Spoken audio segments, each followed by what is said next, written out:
Hi hello నమస్తే అందరికీ శుభోదయము.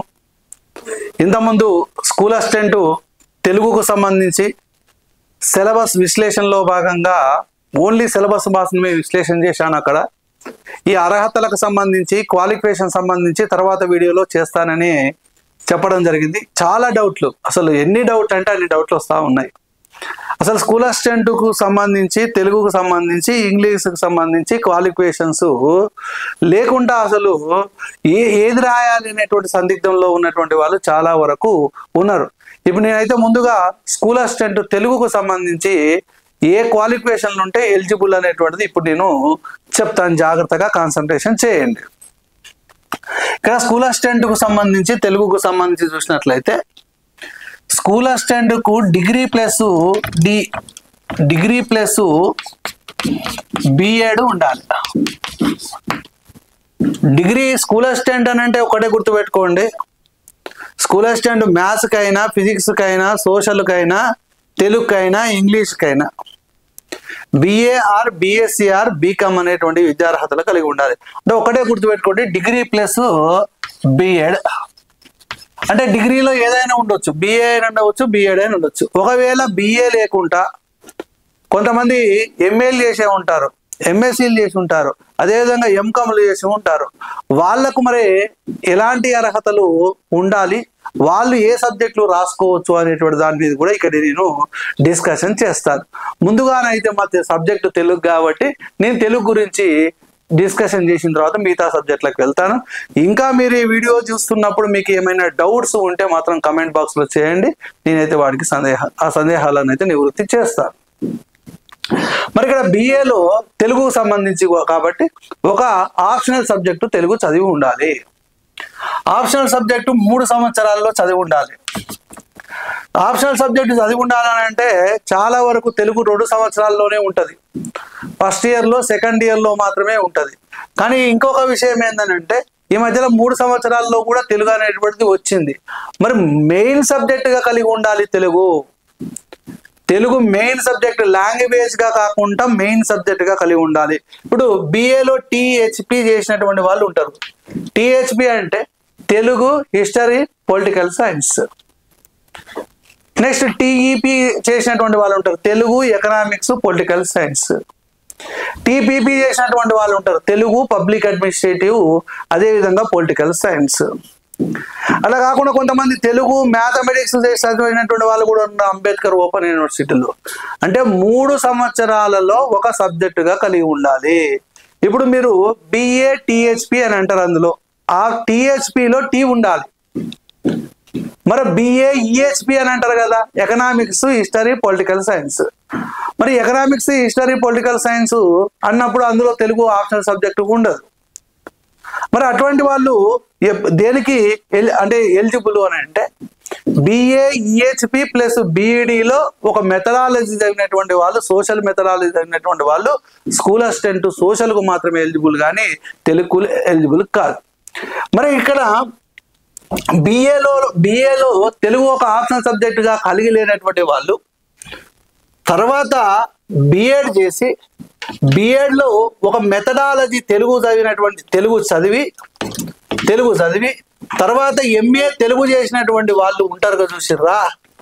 MA Telugu చేసినటువంటి వాళ్ళు ఉంటారు, చూసిర్రా? అంటే బిఏలో తెలుగు ఒక ఆప్షనల్ సబ్జెక్టుగా లేనటువంటి వాళ్ళు బిఎడ్లో ఒక తెలుగు మెథడాలజీ కలిగి ఉండి ఎంఏ తెలుగు చేసినటువంటి వాళ్ళు స్కూల్ అసిస్టెంట్ తెలుగు రాసుకోవచ్చు. మరి ఇంకొక చిన్న విషయం ఏంటంటే బిఏ చదివిర్రు, బిఏలో వాళ్ళకు 40% ఉన్నది, 40% ఉన్నది. ఎంఏలో 55% ఉన్నది. మరి సార్ అక్కడ స్కూల్ అసిస్టెంట్ విద్యార్హతల్లో భాగంగా మరి క్వాలిఫికేషన్స్లో భాగంగా విద్యార్హతలో భాగంగా పర్సంటేజ్లో భాగంగా మరి 40% ఉంటే నాట్ ఎలిజిబుల్ కదా. అంటే నేను బీసీ ఎస్సీ ఎస్టీకి సంబంధించి ఫిజికల్ హ్యాండిక్యాప్డ్ సంబంధించి 45% ఉంటే సరిపోతుంది. ఒక బీసీ క్యాండిడేట్కు బిఏలో 40% ఉంది, తెలుగు లేదు, తెలుగు ఆప్షనల్ సబ్జెక్ట్గా లేదు. ఎంఏ తెలుగు చేసిర్రు, అందులో 55% ఉన్నది. మరి అప్పుడు స్కూల్ అసిస్టెంట్ తెలుగుకి ఎలిజిబుల్ అని అంటే క్వాలిఫికేషన్లలో అర్హతల్లో భాగంగా ఇవ్వడం జరిగింది. పీజీలో కానీ డిగ్రీలో కానీ 50% కలిగి ఉంటే, 50% మార్కులను కలిగి ఉంటే వాళ్ళు ఎలిజిబుల్ అనే విషయాన్ని ఇవ్వడం జరిగింది. కాబట్టి ఇందులో డిగ్రీల 40% ఉన్నా కానీ, ఒకవేళ పీజీ లేదు, బిఏలో తెలుగు ఒక ఆప్షనల్ సబ్జెక్ట్ ఉంది, పీజీ లేదు, బీఈడీలో తెలుగు ఒక ఆప్షనల్ సబ్జెక్ట్ ఉంది. మరి బి క్యాండిడేట్ 40% ఉంది, కానీ 45% ఉండాలి, కానీ ఇక్కడ 40% ఉంది కాబట్టి ఇక్కడ నాట్ ఎలిజిబుల్. అంటే బిఏలో తెలుగు ఒక ఆప్షనల్ సబ్జెక్ట్ కలిగి ఉండి, ఎంఏ తెలుగు లేకుండా, బీఈడీలో తెలుగు ఒక మెథడాలజీ చదివి ఉండి, బీసీ వాళ్ళు కానివ్వండి, ఎస్సీ వాళ్ళు కానివ్వండి, ఎస్టీ వాళ్ళు కానివ్వండి, ఫిజికల్ హ్యాండిక్యాప్డ్ వాళ్ళు కానివ్వండి 40% కలిగి ఉంటే, 45 కంటే తక్కువ శాతం కలిగి ఉంటే వాళ్ళు స్కూల్ అసిస్టెంట్ తెలుగుకు ఎలిజిబుల్ కాదు. ఓసీ వాళ్ళైతే 50% కంటే తక్కువ ఉండొద్దు, 50% కంటే ఎక్కువగా ఉండాలి. ఓకే, ఇదే ఓసీ వాళ్ళకు వర్తిస్తుంది. ఇది అన్ని సబ్జెక్టులకు కూడా ఇదే వర్తిస్తుంది, గుర్తుపెట్టుకోండి. అన్ని సబ్జెక్టులకు కూడా ఇదే వర్తిస్తుంది. ఇంకా ఒకసారి ఏం జరిగిందని అంటే, బీకామ్ చదివింది ఒక అమ్మాయి, బీకామ్ చదివింది, బిఎడ్లో తెలుగు మెథడాలజీ చదివింది, బీకామ్ చదివింది, ఎంఏ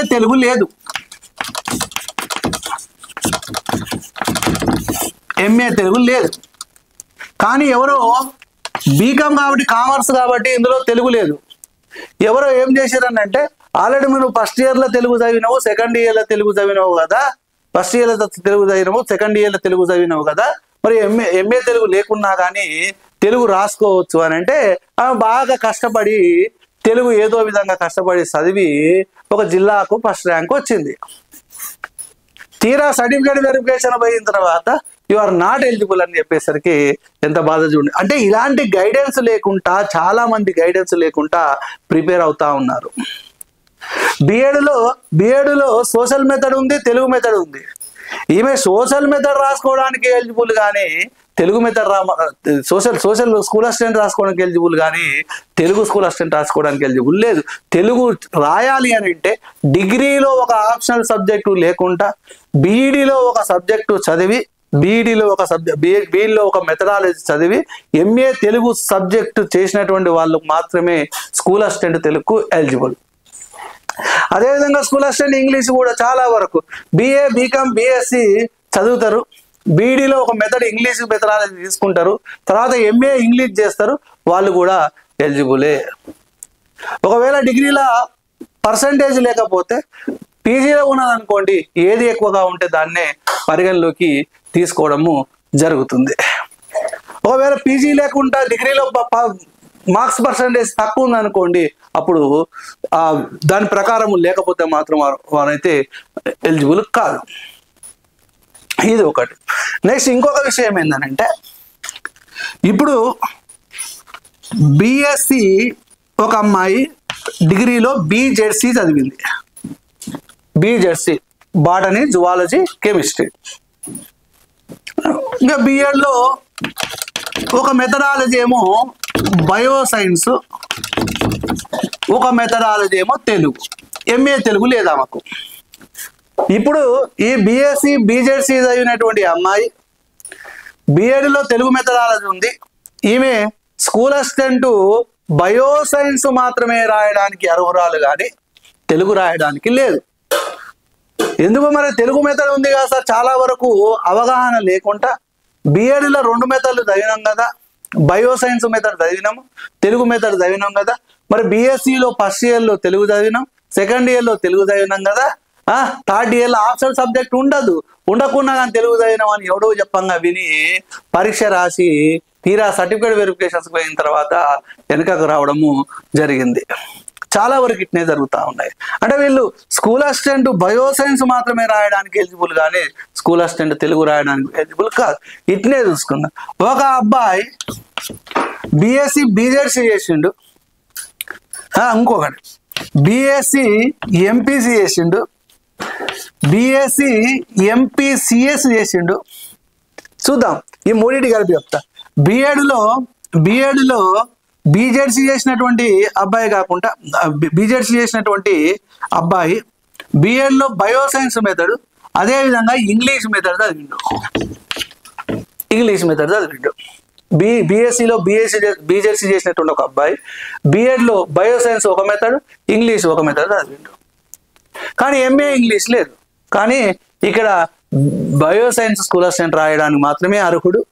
ఎంఏ ఇంగ్లీష్ చేయలేదు కాబట్టి స్కూల్ అసిస్టెంట్ ఇంగ్లీషు రాయడానికి అర్హుడు కాదు. అంటే ఒక్కటే నేను చెప్పినటువంటి పాలసీ మీరు అర్థం చేసుకోండి. డిగ్రీలో మెయిన్ ఆప్షన్స్గా ఒక సబ్జెక్టు చదవనటువంటి వాళ్ళు బీఈడీలో మెథడాలజీ కలిగి ఉన్నా కానీ అర్హులు కారు. మరి డిగ్రీలో ఒక ఆప్షన్ సబ్జెక్టు చదవనటువంటి వాళ్ళు బీఈడీలో మెథడ్ కలిగి ఉండి పీజీ చేస్తేనే వాళ్ళు ఎలిజిబుల్. తప్పనిసరిగా పర్సంటేజ్ విషయానికి వచ్చినట్లయితే SC, ST, BC, physical handicapped వాళ్ళు అయితే 45% కలిగి ఉండాలి. 45% కలిగి ఉండాలి. ఇక పీజీలో కానీ అది అంటే జనరల్ వాళ్ళు డిగ్రీలో కానీ పీజీలో కానీ 50% మార్కులను కలిగి ఉండాలి. ఇంకొక చిన్న విషయం ఏంటంటే ఈ తెలుగు వాళ్ళకు BOL అనేటువంటి ఒకటి ఉంటుంది, bachelor of oriental language. BA చదవరు వాళ్ళు. బ్యాచిలర్ ఆఫ్ ఓరియంటల్ లాంగ్వేజ్ అనేటువంటి చదివి అందులో 3 సంవత్సరాలు తెలుగే ఉంటుంది. మొత్తం తెలుగే. ఇక 3 సంవత్సరాలు ఏంది, మొత్తం ఆల్ సబ్జెక్ట్స్ తెలుగే ఉంటుంది. తర్వాత వీళ్ళు ఏం చేస్తారని అంటే టీపీటీ చేస్తారు, తెలుగు పండిట్ ట్రైనింగ్ చేస్తారు. అంటే బిఎడ్ కాకుండా తెలుగు పండిట్ ట్రైనింగ్ చేస్తారు. అప్పుడు తెలుగు పండిట్ ట్రైనింగ్ చేసారు, BOL చేసారు, వీళ్ళు కూడా ఎలిజిబులే. ఇంకొకసారి ఒక వింతైనటువంటి సమస్య ఎదురైంది ఒక విద్యార్థికి. ఏంటా సమస్య అని అంటే బీఎస్సీలో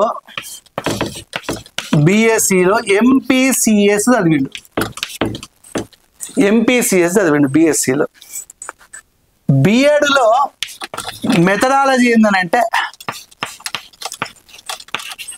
మ్యాథ్స్, ఫిజిక్స్, కెమిస్ట్రీ లేదు, మ్యాథ్స్, ఫిజిక్స్, మెథడాలజీ. ఇప్పుడు ఇతను ఎంఎస్సి మ్యాథ్స్ చేయలేదు, ఎంఎస్సి ఫిజిక్స్ కానీ చేయలేదు. ఇతడు ఇప్పుడు దేనికి ఎలిజిబుల్ అని అంటే బిఎస్సిలో మ్యాథ్స్, ఫిజిక్స్, కంప్యూటర్ సైన్స్ ఉన్నది, బిఎడ్లో మ్యాథ్స్ మెథడ్ ఉన్నది, ఫిజిక్స్ మెథడ్ ఉన్నది. కానీ డిగ్రీలో కెమిస్ట్రీ చదవలేదు. ఫిజిక్స్ మెథడ్ అని అంటే ఫిజికల్ సైన్సెస్ 2 ఉండాలి, ఫిజిక్స్ అండ్ కెమిస్ట్రీ ఉండాలి. కాబట్టి ఈయన స్కూల్ అసిస్టెంట్ ఫిజిక్స్ రాయడానికి ఎలిజిబుల్ కాదు. కేవలం స్కూల్ అసిస్టెంట్ మ్యాథ్స్ మాత్రమే ఎలిజిబుల్. అట్లా కాకుండా ఈయన ఏం చేసిండంటే ఒకసారి బిఏడిలో సింగిల్ మెథడ్ అని ఉండేది. ఒకప్పుడు ఉస్మానియా యూనివర్సిటీలో సింగిల్ మెథడ్ ఉండేది. అప్పుడు సింగిల్ మెథడ్ ప్రకారం ఏం చేసిండనంటే ఏదైతే మెథడ్ మిస్ అయిందో, ఆ కెమిస్ట్రీ మెథడ్ మిస్ అయిందో దాన్ని అంటే ఆ ఫిజిక్స్ మెథడ్ అనేటువంటిది, ఆ కెమిస్ట్రీ మెథడ్ అనేటువంటి కంప్లీట్ చేసిండు. చేస్తే ఏమైందనంటే అప్పుడు ఆయన ఎలిజిబుల్. అంటే అయినా కూడా నాట్ ఎలిజిబుల్, ఆల్రెడీ ఫిజిక్స్ చదివింది కాబట్టి. ఇది కాదు నేను చెప్పేటువంటిది. డిగ్రీలో కెమిస్ట్రీ లేదు కాబట్టి ఆయన ఫిజికల్ సైన్స్కు నాట్ ఎలిజిబుల్, అంతే. ఈయన ఏం చేసిండంటే ఒకసారి గిట్నే బీఎస్సీలో ఎంపీఎస్సీఎస్ చదివి మ్యాథ్స్, ఫిజిక్స్ చేసి తర్వాత ఏం చేసిండనంటే ఎంఏ తెలుగు చేసిండు. ఎంఏ తెలుగు చేసిండు కానీ మరి మెథడాలజీ లేదు బీఈడీలో. అప్పుడు మెథడాలజీ కోసం ఏం చేసిండంటే మళ్ళీ ఎంఏ తెలుగు అయిపోయింది కాబట్టి టీపీడీ చేసిండు. అంటే బీఎస్సీలో ఎంపీసీఎస్, బిఏడిలో maths plus physics, MA Telugu చేసిండు, తర్వాత టీపీడీ చేసిండు. అప్పుడు ఎంఏ తెలుగు ఉన్నది, టీపీటీ ఉన్నది కాబట్టి స్కూల్ అసిస్టెంట్ తెలుగుకు ఎలిజిబుల్. ఎంత క్వాలిఫికేషన్ చూడండి, రకరకాల క్వాలిఫికేషన్స్. ఇక్కడ చూడండి, బీఎస్సీలో ఎంపీసీఎస్, బిఏడిలో maths, physics method, MA Telugu చేసిండు, టీపీటీ చేసిండు కాబట్టి స్కూల్ అసిస్టెంట్ తెలుగుకు ఎలిజిబుల్ ఆయన. ఇట్లా మీలో ఎవరైనా ఇట్లా చేసినా కానీ అది ఎలిజిబుల్. మరి బీఎస్సీలో బీఎస్సీ చదివారు, బిఎడ్లో బయోసైన్స్ ప్లస్ ఇంగ్లీష్ మెథడ్, తర్వాత ఎంఏ తెలుగు చేసి టీపీడీ చేసి స్కూల్ అసిస్టెంట్ తెలుగుకి ఎలిజిబుల్. అంటే బీఈడీలో ఏ మెథడ్లు ఉన్నా కానీ తర్వాత ఎంఏ తెలుగు చేసి టీపీటీ చేస్తే ఎంఏ తెలుగు చేసి టీపీటీ చేస్తే అక్కడ తెలుగుకు ఎలిజిబుల్ అంటే. స్కూల్ అసిస్టెంట్ మ్యాథ్స్కి అయినా అంతే. బీఎస్సీలో మ్యాథ్స్ అనేది ఒక ఆప్షనల్ సబ్జెక్ట్గా చదివి ఉండాలి డిగ్రీలో. ఫిజిక్స్ అయితే కూడా మరి ఫిజిక్స్ కెమిస్ట్రీ ఆప్షనల్ సబ్జెక్ట్గా చదివి ఉండాలి. బిఎడ్లో methodology physics chemistry physics methodology కలిగి ఉండాలి. బయోసైన్స్ అయితే కూడా బాటనీ జువాలజీ అనేటువంటిది చదివి ఉండాలి. ఇంకా మైక్రోబయాలజీ వాళ్ళకు కూడా అవకాశం అనేటువంటిది ఉన్నది కాబట్టి క్వాలిఫికేషన్లో ఒకసారి చూసుకోండి.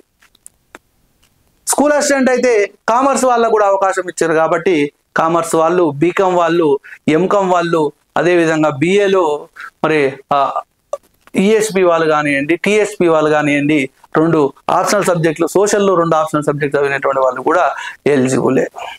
బీకామ్ వాళ్ళు ఎలిజిబుల్, బిఏ వాళ్ళు కూడా ఎలిజిబులే. ఇది క్వాలిఫికేషన్ సంబంధించినటువంటి చరిత్ర అండి. ఇట్లా రకరకాల క్వాలిఫికేషన్స్ చూడండి. టీపీటీ అంటే తెలుగు పండిట్, బీఓఎల్గా ఎంఓఎల్ చేసినటువంటి వాళ్ళు కూడా ఉంటారు. మాస్టర్ ఆఫ్ ఓరియంటల్ లాంగ్వేజెస్ మొత్తం తెలుగే వాళ్ళకు ఉంటుంది. ఈ పర్సంటేజ్లు వీటి మీద మంచి అవగాహన కలిగి ఉండి మనం ఏ సబ్జెక్టుకి అయితే ఎలిజిబుల్ ఉంటామో ఆ సబ్జెక్టును మాత్రం మీరు ఎంచుకొని ఆ సబ్జెక్ట్నే మంచిగా చదివి ఎగ్జామ్ రాయండి. అవగాహన లేకుండా ఏదో గుడ్డిగా పోయి మాత్రము ఎగ్జామ్ రాయకండి. ఎగ్జామ్ రాస్తే ఏదో విధంగా సర్టిఫికేట్ వెరిఫికేషన్ల కాడ కూడా దొరికిపోయేటువంటి అవకాశం అనేటువంటిది ఉంటుంది. నేను చెప్పాను కదా ఇంతకుముందు, మరి బీకామ్ చేసినటువంటి అమ్మాయి ఇక తెలుగు లేకుండా తెలుగు రాసింది, డిస్ట్రిక్ట్ ఫస్ట్ వచ్చింది, అయినా కానీ ఆమెకు ఉద్యోగం రాలేదు. కష్టపడ్డది మొత్తం పోయింది, ఉద్యోగం వస్తుంది అని అనుకున్నది కానీ సర్టిఫికేట్ వెరిఫికేషన్ పోయేసరికి రాకుండా పోయేది. అంటే మీ క్వాలిఫికేషన్లు ఏంటివి? మీకేమైనా డౌట్ ఉంటే కామెంట్ బాక్స్లో పెట్టండి. మీ క్వాలిఫికేషన్లో పర్ఫెక్ట్గా చెప్పండి. ఇంకొకటి ఏంటంటే చాలా వరకు ఏం చేస్తున్నారంటే బిఎడ్ ఎంఏ 2 ఒకేసారి చదువుతున్నారు. అట్లా చేస్తే కూడా ఎలిజిబుల్ కాదండి. అంటే ఒకటి డిస్టెన్స్గా సార్, ఒకటి రెగ్యులర్ కదా అంటే అట్లా కూడా 2 ఒకే అకాడమిక్ ఇయర్లో పూర్తి చేయడానికి అవకాశం లేదు కాబట్టి అది ఒక్కోసారి తీసుకోవచ్చు, ఒక్కోసారి తీసుకోకపోవచ్చు. చూడలేదంటే అది ఎప్పటికైనా కానీ దొరికిపోతారు. కాబట్టి ఒకే సంవత్సరంలో 2 కోర్సులు చేయకపోవడమే మంచిది. ఒకవేళ ఆ రూల్ అనేటువంటిది ఈ మధ్యలో వచ్చింది, ఆ జీవో గిట్లా మీకు దొరికితే దాని ప్రకారం కూడా డిస్టెన్స్ ఆ జీవో ఉంటే సర్టిఫికేట్ వెరిఫికేషన్ సమయంలో ఆ జీవోని తీసుకుపోయి చూపెడితే దాన్ని కూడా వాళ్ళు అంగీకరించవచ్చు. ఓకే, ఇది క్వాలిఫికేషన్లకు సంబంధించి. ఏదైనా స్కూల్ అసిస్టెంట్ మ్యాథ్స్ అయినా, ఫిజిక్స్ అయినా, సోషల్ అయినా, బయోసైన్స్ అయినా, ఇంగ్లీష్ అయినా, హిందీ అయినా, తెలుగు అయినా, ఉర్దూ అయినా ఇదేనండి. ఉర్దూ వాళ్ళకు కూడా యూపీటీ అని ఉంటుంది, Urdu Pandit training. HPT Hindi Pandit training, TPT Telugu Pandit training. Same ఇంతే, ఇదన్నిటికీ ఇంతే. ఈ పర్సంటేజ్లు కూడా డిగ్రీలో కానీ పీజీలో కానీ 50% అనేటువంటిది ఉండాలి జనరల్ అభ్యర్థులకు. SC ST BC physical handicapped వాళ్ళకు 45% ఈ పర్సంటేజ్ అనేటువంటిది ఉండాలి. ఓకేనా?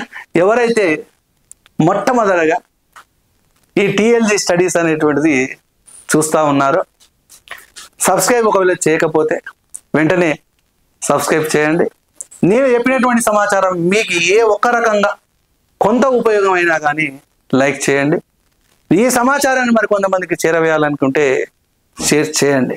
ఎందుకు సార్ లైక్ చేయండి, షేర్ చేయండి, కమెంట్ చేయండి అని అంటున్నారు కదా సార్, మీరు ఎవరు అడిగారు కదా సార్ అంటే ఏం లేదండి. లైక్, షేరు, కమెంట్ చేయడం ద్వారా ఏమవుతుందంటే ఈ వీడియో మరికొంతమందికి పోవడానికి అవకాశం ఉంది, మరికొంతమందికి ఎడ్యుకేట్ చేయడానికి అవకాశం ఉంటుందిగా ఉద్దేశంతో లైక్ చేయమని చెప్తాము, సబ్స్క్రైబ్ చేయమని ఎందుకంటామని అంటే మేము ఎప్పుడన్నా లైవ్ క్లాస్ పెట్టినటువంటి సందర్భంలో లైవ్ చాట్ చేయడానికి కేవలం సబ్స్క్రైబ్ చేసుకునేటువంటి వాళ్ళు మాత్రమే ఎలిజిబుల్.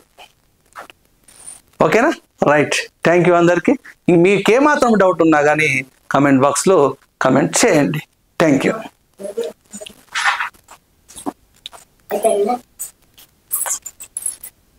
Okay,